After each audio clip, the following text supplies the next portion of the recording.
Hello Capricorn, Sun, Moon, Rising, and Venus signs. Kamusta kayo? Sana po nasa mabuti kayong kalagayan. Welcome back po sa Star Tarot. Kung bago kayo rito, welcome din kayo. Thank you sa inyong support. I truly appreciate them. God bless you all. Capricorn, maraming salamat po sa mga nag-share po ng inyong blessings sa akin. Thank you for sending super thanks. Sa mga donation po ninyo, maraming salamat. I truly appreciate them po. God bless you all. Paunang mensahe po ninyo ngayon ay new beginnings. So, meron mga bagong simula, new start, fresh start na magaganap sa buhay ninyo at this time. That could be in any area of life, you know, Capricorn, depende sa inyong sitwasyon, but whatever that is, nasisimulan ninyong bago dito or mga changes na mag-unfold sa buhay ninyo, that is very promising, that's very encouraging, parang napaka-vibrant din ang vibe ng card na to, kaya most likely siguro excited kayo para dito sa mga new beginnings na ito, no? You're very open to whatever it is, no, that is going to unfold sa buhay ninyo. Maybe may mga miraculous events din na mag-unfold dito sa buhay ninyo, and you're open to anything, to any potential, to any opportunity and possibility out there. Nire-remind din kayo dito ng spirit na you are a person of wisdom, Capricorn. Marami na kayong alam sa buhay, marami na kayong natutunan. You have gained a lot of lessons, no, along your life's journey all this time. Kaya ang dami-dami nyo ng alam gawin. Ang dami-dami nyo ng alam sa buhay. Kumbaga, you are seasoned na in terms of life's experiences. Kaya maybe yun din ang magagamit ninyo, no? Para makapag-touch kayo ng maraming buhay, no? You can touch other people's lives around you. Maaari din na sa pag-carry out ng inyong life's purpose or ng inyong mission sa buhay, this is what you are going to use, diba? You have so much to share sa ibang tao. Wonderful events are about to happen. So, ang dami talagang sigurong new beginnings, no, linked to this wonderful events na mangyayari sa buhay ninyo. Posible din, no, napipick up ko dito, maraming blessings, ang iba't ibang blessings siguro ang parating sa inyo dito, at maaari din na celebration ito, no, yung mga wonderful events na to could be celebrations, no, siguro may mga achievement kayo, accomplishment kayo, may mga goals na ma-achieve kayo dito, kaya you are up for celebration. So, what else for Capricorn? We have purification. Ayan, you may need to purify yourself, purify your life. Maaring stressed out na din kayo. Siguro lagi kayong pagod, physically, mentally, emotionally. Kaya kailangan na din ninyo na mag-detox kayo, mag-detoxify kayo ng inyong sarili. Okay? What else? We have simplicity. Ayan, simplifying your life. Yun ang hinihingi sa inyo ng inyong sitwasyon sa ngayon. And link yan dito kay purification energy, no? Kailangan ninyo dito na mag-release ng mga negativity sa buhay, mag-release ng mga bagay na or even tao, sitwasyon na nakakapagpabigat na lang ng inyong dalahin sa buhay, no? Capricorn. What else? We have freedom. Ayan. So, maybe ang iba sa inyo, you're going to reclaim your freedom sa ngayon. Maaaring sa tagal ng panahon, dinidiktahan lang kayo ng kung sino man sa buhay ninyo. Maaaring wala kayong kalayaan na maging kayo, maging boss ng sarili ninyo. Maaaring hindi kayo malaya, no? Na ma-express ninyo ang inyong saloobin or kung ano man yung mga gusto ninyong gawin, hindi niyo magawa because maybe restricted kayo ng kung sino man. Pero ngayon, parang siguro magiging malaya na kayo. You're going to liberate yourself from whatever that restrictive energy, no, na kumukontrol sa buhay ninyo. So, good luck to that. We have miracles, wonderful events, miraculous moments, miraculous events about to happen. So, napakaganda. You're so blessed, Capricorn. Ang daming magagandang bagay, sitwasyon, or even tao ang parating sa buhay ninyo sa ngayon, ano, na will be beneficial for you. So, congratulations. And good luck to that. We have the last message para sa inyo dito final message ninyo is 0909. New beginnings, new beginnings. So definitely, hindi lang isa, maaring dalawa, or more than that pa, yung mga area ng buhay ninyo na magkakaroon ng pagbabago sa ngayon, no? This is a great chance, opportunity. You may need to activate your courage dito. May accomplishment din kayo na makakamit sa ngayon. There will be endings then because you're about to release something. Conclusions, big love, napakaganda. Sari-sari ang maaaring mangyayari sa buhay ninyo sa ngayon. Look out for an opportunity that might be a game changer. You are completing something major. May accomplishment talaga kayo dito. It feels good to level up, ha? Close the old chapter. A new adventure will unravel. Ayan. So, tatapusin nyo na yung pagiging, ang tawag dito, sunod-sunuran sa kung sino man dito, no? Yan ang napipick up ko din dito for some of you. So, good luck and that's all I have for you for today. Thank you for watching. Love and light. Namaste. Hello Virgo, Sun, Moon, Rising, and Venus signs. Kamusta kayo? Sana po nasa mabuti kayong kalagayan. Welcome back po sa Star Tarot. Kung bago kayo dito, welcome din kayo. Thank you sa inyong support. I truly appreciate it. God bless you all. Virgo, before anything else, I would like to say thank you po sa lahat ng mga nagdo-donate po sa ating channel, sa mga nagsisend po ng super thanks. Maraming salamat po for sharing your blessings with me, for sharing for expressing your generosity. Maraming salamat, pagpalain po kayo. We have community, yan ang paunang mensahe ninyo. This signifies na sa inyong paligid, napakaswerte ninyo dahil you're surrounded with people that are very helpful, very supportive of you, very, alam mo yun, yung sa panahon na kailangan ninyo ng tulong or suporta, laging merong willing na mag-step up para tulungan ka. So, ganyan ang komunidad mong ginagalawan. So, you are so lucky. Magiging happy ka din, Virgo. No? May mga rason dito, iba't ibang klaseng rason na maaaring magdulot ng kasiyahan ninyo. Extra kasiyahan ito, extra happiness ito for you, Virgo. So that's a blessing. Miraculous events, miraculous moments are about to unfold as well. May mga bagay dito na mag-unfold sa buhay ninyo na siguro hindi ninyo sukat akalain na mangyayari, pero yan ay mangyayari. No, this could be answered prayers, no, Virgo, answered prayers, mga wini-wish ninyo siguro, or mga dreams ninyo, gugulatin na lang kayo ng Divine Universe, here you go, mag-unfold na lang, yan right before your eyes, so napakaganda. And ang maganda sa inyo, parang there is a sense of surrender, no, sense of surrender, kung ano yung dadating, kung ano yung ibibigay ng Divine Universe sa inyo, kung ano yung mag-unfold, no, sa buhay ninyo, you are there to embrace it entirely. No, yung parang wala kayong pag-aalinlangan, wala kayong pagre-resist, wala kayong pagko-control. You are just ready to embrace anything na ibibless sa inyo ng universe. So what else? We have wisdom. You are also a person of wisdom, Virgo. No? Ang dami mo nang alam, ang dami mo nang lessons learned in life. Kaya, kumbaga, pagdating sa life's experiences, seasoned na kayo, Virgo. Ang dami nyo nang pinagdaanan, ano? Na mga obstacles sa buhay, sitwasyon sa buhay na napagtagumpayan na ninyo.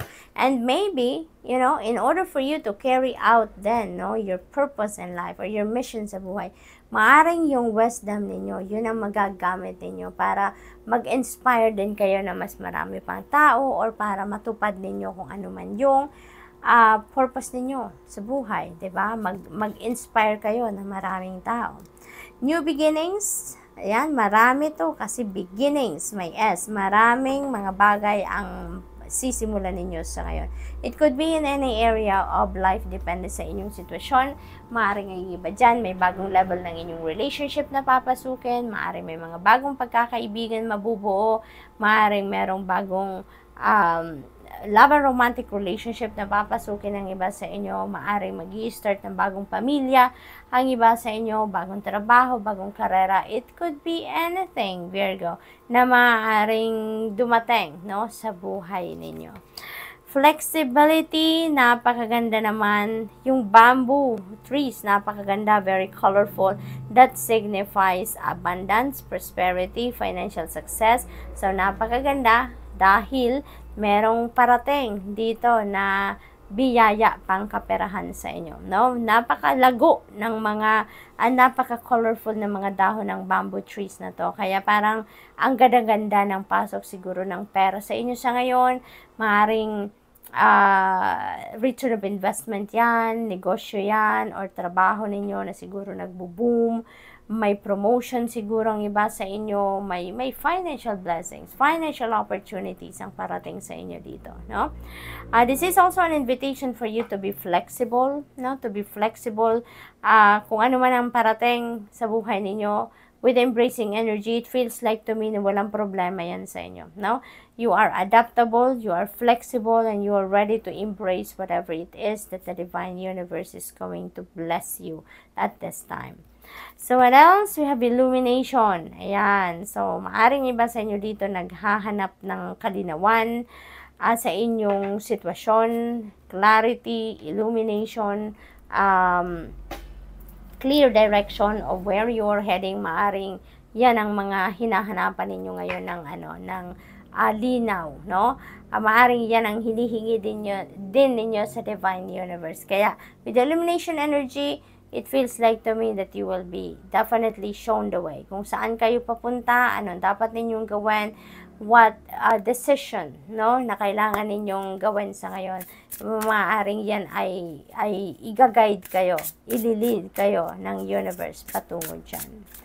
What else? Final message ninyo, 1001. Ayan, spiritual awakening, new beginning. So, marami talagang magsisimulang chapter sa buhay ninyo dito. Personal development would be your priority as well. You're also going to prioritize your creativity and healing in the right direction. A new phase in a religious or spiritual quest, it could be on the way. You're going through a spiritual awakening, which can feel like the dark night of the soul. You're on the path to enlightenment. Wow! And this too shall pass. Napakaganda. So, good luck, Virgo, and that's all I have for you for today. Thank you for watching. Love and light. Namaste. Hello, Taurus, Sun, Moon, Rising, and Venus signs. Kamusta kayo? Sana po nasa mabuti kayong kalagayan. Welcome back po sa Star Tarot. Kung bago kayo dito, welcome din kayo. Thank you sa inyong support. I truly appreciate them. God bless you all. Taurus, maraming salamat po sa donation ninyo sa ating channel. Maraming salamat sa mga nagsisend po ng super thanks. I truly appreciate it. God bless you all po. Salamat sa pag-share ninyo ng inyong generosity at ng inyong mga blessings po, no, sa akin. Maraming salamat. Pagpalain po kayo. Pauna mensahe po ninyo, power. Ayan. So, maybe ang iba sa inyo dito is going to reclaim your power. Maaring matagal na kayong hindi nagkakaroon ng pagkakataon na magawa kung anong gusto ninyong gawin or pagdesisyonan. Kung ano man ang gusto ninyong pagdesisyonan, maybe you don't have that power to be yourself, no, in the past. Pero ngayon, feeling ko, marirealize nyo na teka lang, this is my life. 'Di ba? So, I need to run my own life. Kaya, ang iba sa inyo siguro dito, you are going to reclaim your power na, no? Release. It's about time then para mag-let go kayo, mag-purge kayo ng anything, everything, or anyone na hindi nyo naman kailangan na sa buhay ninyo. Hindi na nagsiserve ng inyong highest good. Hindi na positibo ang dulot na vibe sa buhay ninyo. Kaya, i-let go nyo na ang mga yan, no? Pleasure, this is what you deserve as well, no? Marami na din kayong yung parang focused kayo lagi sa pagsiserve sa maraming tao, pagsiserve sa mga pamilya ninyo, pag-aalaga kung kani-kanino, pag-focus sa inyong trabaho, karera, no? Now, give it to yourself. Bigyan nyo din naman ng pagkakataon ng sarili ninyo na ma-experience naman ninyo ang pleasure. So, anything, whatever it is, na opportunity out there sa paligid ninyo to enjoy, i-enjoy nyo naman yan. Embrace it, no? Trust. Ayan, this is a reminder for you also to trust, no? Trust in yourself. Trust sa inyong mga capabilities, sa inyong skills, talents, gifts, and also sa divine universe, no? There is a divine plan for each and every one of us, ang divine universe, kaya magtiwala lang kayo. Dadalhin kayo kung saan kayo dapat, kung ano ang best para sa inyo. You will be led to where you need to be at a certain time, Taurus. Magtiwala lang kayo, okay? Always tune into your intuition because yun ang magagabay sa inyo kung ano ang dapat ninyong gawin, okay? Action, yan, you may need to take action na, no? Maaring may mga plano kayo, konkreto na ang plano ninyo, konkreto na ang idea ninyo, kailangan nyo na lang mag-take action. So, posible na maraming oportunidad na sa inyong paligid sa ngayon, no? At, na makakasuporta para sa kung ano man ang gusto ninyong matupad, ano man ang gusto ninyong ma-achieve, ma-accomplish. All you need to do is yourself to take action. Okay? So, what else? We have forgiveness. Ang iba sa inyo dito is about to release grudges, emotional pain, resentments, mga emotional baggages, wounds, yung mga ganon, at handa na kayong magpatawad. So, napakaganda nito because ibig sabihin, Taurus, you are ready to embrace newness. You are ready to embrace happiness.